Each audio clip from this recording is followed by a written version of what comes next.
اس channel پر کسی تصویر، کسی میوزک کا استعمال نہیں کیا جاتا۔ اللہ کے احکام اور رسول اللہ صلی اللہ علیہ وسلم کی حدیث کو آگے بڑھائیے اور صدقہ جاریہ میں حصہ لیجیے۔ بے شک صدقہ اللہ کے غصے کو ٹھنڈا کرتا ہے۔ ویڈیو کو شیئر کریں، لائک کریں اور چینل کو سبسکرائب کریں۔ اعوذ باللہ من الشیطان الرجیم، بسم اللہ الرحمن الرحیم۔ رب اشرح لی صدری ویسر لی امری واحلل عقدۃ من لسانی یفقہوا قولی۔ ریاض الصالحین دوسرا حصہ، احادیث نبوی صلی اللہ علیہ وسلم۔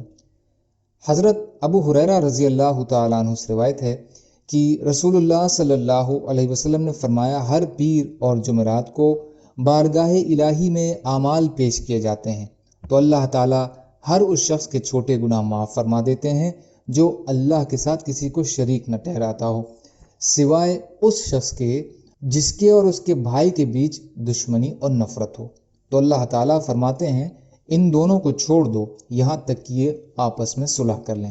مسلم شریف کی حدیث ہے۔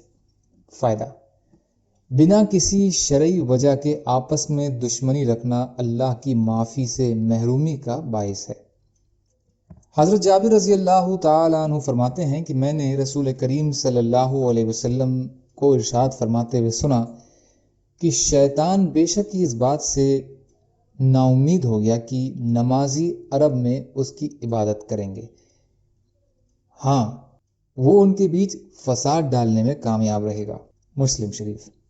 فائدہ: یہ حدیث نبوت کے ترکوں میں سے ہے کہ نبی صلی اللہ علیہ وسلم کی یہ پیشن گوئی سچ ثابت ہوئی کہ مسلمان آپس میں لڑیں گے، جھگڑیں گے اور آپسی قطع تعلق کر لیں گے، اور یہ کام شیطان کی شرارت، اس کے وسوسے ڈالنے کی وجہ سے ہوگا۔ نمازیوں سے مراد مسلمان ہیں۔ حضرت ابو ہریرہ رضی اللہ تعالیٰ عنہ روایت فرماتے ہیں کہ رسول اللہ صلی اللہ علیہ وسلم نے فرمایا، کسی مسلمان کے لیے یہ جائز نہیں ہے کہ وہ 3 دن سے زیادہ اپنے بھائی سے قطع تعلق رکھے، تو جو شخص 3 دن سے اوپر قطع تعلق کیے رکھے گا اور اسی حالت میں اسے موت آ گئی تو وہ جہنم میں جائے گا۔ اسے ابو داؤد نے شرط بخاری کی سند پر روایت کیا ہے۔ فائدہ: جہنم سے یہ داخلہ بطور سزا ہوگا، سزا بھگتنے کے بعد اسے جہنم سے نکال کر جنت میں داخل کر دیا جائے گا۔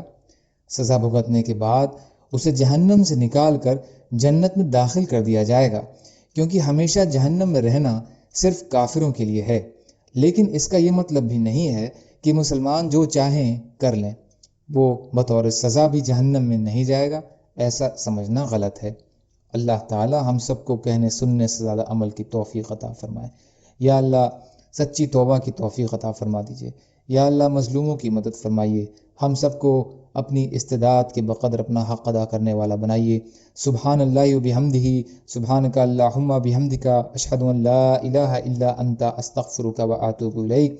سبحان ربک رب العزۃ عما یصفون وسلام علی المرسلین والحمد للہ رب العالمین برحمتک یا ارحم الراحمین۔